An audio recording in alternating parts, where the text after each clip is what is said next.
Moses is still up there on that mountain. He's spent most of the last 4 parshiot up there, this time for 40 days straight. What has he been doing up there for so long? Well, he's learning. That's good. Moshe Rabbeinu, needs to know the Torah, the teaching, so that he can bring it to the people. But is it possible that maybe he has ulterior motives as well? Is it also possible that he is desperate to remain in the presence of God for as long as possible? I wouldn't blame him. Who would want to leave the presence of God? Especially for a guy who lacks confidence in his own abilities as a leader. To be sequestered on the mountain with the master of the universe, ruler of all, who actually believed in him? For Moses, that must fill some sort of existential need. But while Moses was up there on that mountain, the people down below in the desert, recently freed from bondage, had existential needs too. They wished to be in God's presence, and yet all they experienced was absence. And to fill that absence, they built a calf. Without their rabbi and the teaching he was expected to transmit, they did the best they could. Ibn Ezra tells us that what our biblical ancestors intended to make was a symbol of the kavod of God, the glory of God, not a representation of God's self, much less an idol. This wasn't intended to be idolatry, at least for the majority involved. It was meaning-making. And our people, the Jews of today, want to be in God's presence too. They have existential needs too. Let me suggest that we insiders, who train intensely for at least 5 years and dedicate a lifetime to Jewish learning, sometimes get intoxicated by the presence of God. Intoxicated by our books and our prayers, by our talitot and tefillin and our synagogues. We forget that all these things, like the top of the mountain, are really inaccessible to most of our people who don't relate to them or understand them or find them relevant. Moses was up there for so long that the people took matters into their own hands. And that is exactly what we are seeing today. In our absence, up on the mountain, our people have turned elsewhere. They have turned to pickleball and CrossFit. They have turned to the Kansas City Chiefs and the New York Yankees. They have turned to politics, to Disney World, to hiking the 46 peaks of the Adirondack Mountains, and to art museums. These are the meaning-making frameworks and institutions of the secular world. And before you ask, no, they aren't bad. Of course not. Following Ibn Ezra, they aren't idolatry, at least for most people.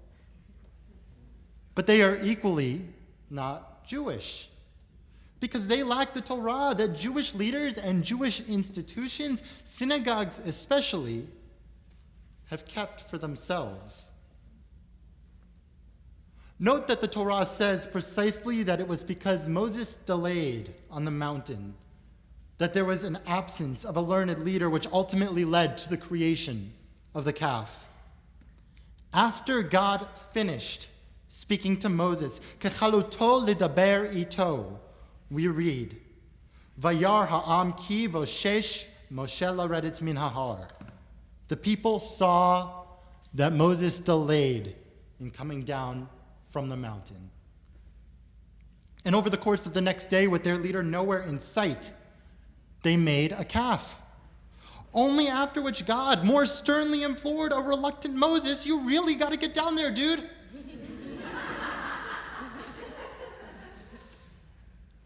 I wonder what Moses would have done if he got down there a day earlier.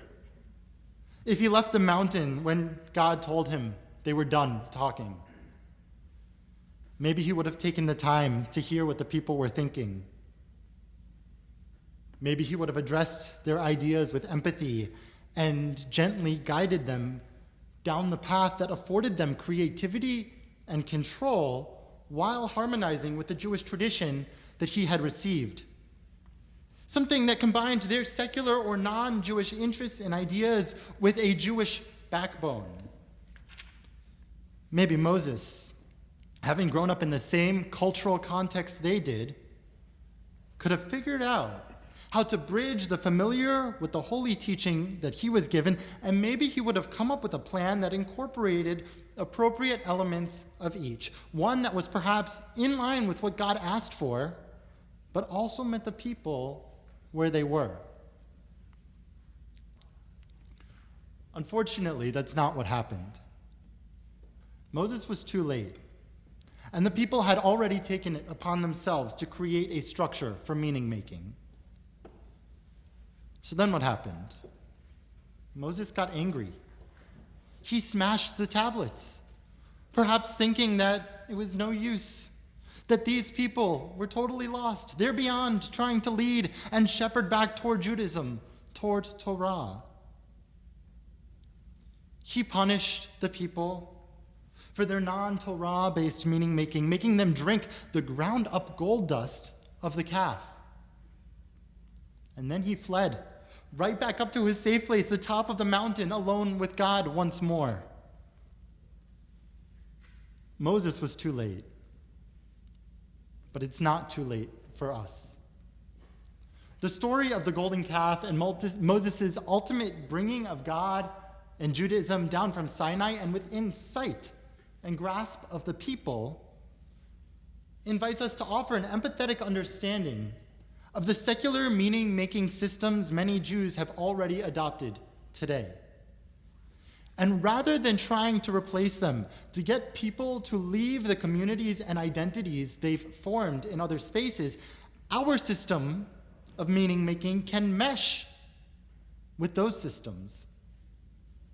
We can celebrate our ancient Jewish wisdom within a diverse and creative modern culture. That's the sacred work of Reformed clergy. Before I began to study for the rabbinate, I didn't have all that much knowledge of Judaism, of Jewish text or philosophy or ritual practice. I would often resonate with the cultural Jew label. I was proud of my Jewish identity, and I loved celebrating holidays. But when I sought out community, or when I was faced with situations that required me to turn to a moral framework or to seek out answers to big questions about life's meaning, like so many of my culturally Jewish peers, I turned to TV shows, social clubs, and celebrity personalities. It was these non-Jewish fandoms, communities, and schools of wisdom that filled in the gaps. And it wasn't until I got here to study and really started to climb the mountain that I've been able to begin to figure out how to mesh the secular frameworks of my past with my rapidly developing Jewish knowledge and religious identity. But I often ponder what my life would have looked like back then if informed Jewish practice and wisdom were also in my toolkit. I don't think I would have avoided these other frameworks for community and meaning making. Again, that's not what I'm advocating for. But I think that they could have intertwined with Judaism in a really beautiful way that would have provided me with more depth and meaning than either framework could have given me on its own. Let me give you an example. A number of years ago, before starting rabbinical school, I worked as an emergency medical technician on New York City ambulances. I loved being an EMT. And it wasn't hard for me to feel a sacred quality of that work. Just sitting with people in their darkest or most intense moments. But it wasn't clear to me until I learned more how this sacred quality was Jewish. Now it feels obvious. Pekuach nefesh, Jews value life-saving over almost everything else. Had I known that when I was actually an EMT, when I was actively performing CPR or driving Code 3 lights and sirens to the nearest trauma center, perhaps I would have looked at my work differently. Maybe when I faced the most difficult parts of that work, such as when the life-saving didn't quite work out, I wouldn't have beaten myself up over it as much. I would have had this other part of my identity telling me that even though the odds of resuscitation to begin with might have been so low that it didn't quite make sense on paper to keep going, I still did the right thing in trying. But all those what ifs, and there are plenty more, I could have kept going, or just that, they're theoretical because I didn't have the right tools. But I want others to. So how are we going to make that happen? The way I see it, there are two approaches to bridging secular meaning-making frameworks with Judaism, to creating a Judaism that speaks to the existential needs of our people and meets them where they are. You can start with a pre-existing Jewish institution, say the synagogue, and bring the secular meaning-making frameworks into it. This is what transforming our synagogues is all about. And in the last 2 decades, so much has been done to make synagogues more responsive to the needs and realities of our people. Just look at projects such as Synagogue 2000 and Synagogue 3000. We know that this approach has merit, not only from these recent endeavors, but also because synagogues didn't always represent the top of the mountain. In the ancient world, they actually were the domain of the people, places that truly spoke to their existential needs. It's clear that modern synagogue transformation has done significant work in making Jewish institutions as a whole more engaging, relevant, and resonant in the eyes of the average Jew, closer to what synagogues used to look like. But we're seeing today that this method alone is not enough.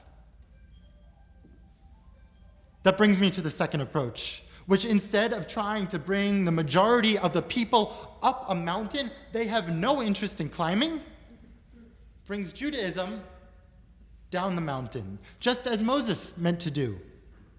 This is probably what would have best reached me as a culturally Jewish EMT, and what would have enabled me to see the work I was doing through a more sacred lens. And in order for that to happen, in order for Judaism to be brought down off the mountain and into my ambulance, something needed to be built, something accessible that I could have grasped onto. That thing didn't exist, not that I saw anyway, so once I selected a new career path and started getting myself to the top of the mountain, I built it. Drawing from my own experiences in the field of emergency medicine, I created Torah and Tourniquets, a Jewish bleeding control certification workshop. It provides those who, like me, are interested in healthcare and medicine a way to access Jewish wisdom through their already established unrelated interest. Participants engage in study and discussion related to dam, blood, in Jewish tradition. We look at where and how blood appears in various texts and what wisdom these texts have to offer, attempting to understand the role of blood in the context of food, purity, ancient sacrifice, or injury itself. We discuss anti-Semitic themes having to do with blood in Jewish history, from the medieval origin of the blood libel to the Nazi eugenics policies regarding Jewish blood. Each of these framings draws on different things I've studied up on the mountain here in rabbinical school. Things I never would have known otherwise, but that certainly could have benefited my own connection with a former job that had me face blood quite often. This program wasn't around when I dedicated myself to being a first responder and had to learn these skills, but hopefully it can help others. And the same is true for a number of other projects, most of which I haven't worked on, but that I see many others starting to build as well. In the past few years, I've seen programs and organizations dedicated to finding the overlap between Judaism and Broadway musicals, Judaism and comic books, Judaism and yoga, and, well, my personal favorite, Judaism and craft beer. And there are still so many more secular meaning-making frameworks that are unexplored when it comes to utilizing a Jewish lens. In today's world, the base of the mountain is huge.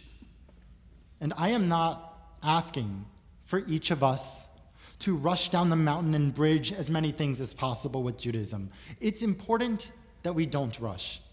Yes, Moses was late, but being too early and not yet having a significant grasp of Torah is worse. So let's soak it in.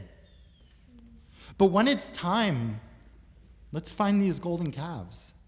These alternatives our people have adopted for giving structure to life in lieu of an accessible Judaism. Not bad things, but also not Jewish, at least not yet. I think they can be in a really meaningful way. If approached with rabbinic guidance and empathy, maybe the calf wouldn't have been worshipped, but actually utilized for the sake of real Jewish engagement. I can't give you a blueprint for this. There's no one way how to do it. We're each going to have to tap into our own creativity and the teaching we've been handed. The top of the mountain, our synagogues and what we typically do in them might seem and even be inaccessible to many of the Jews of today.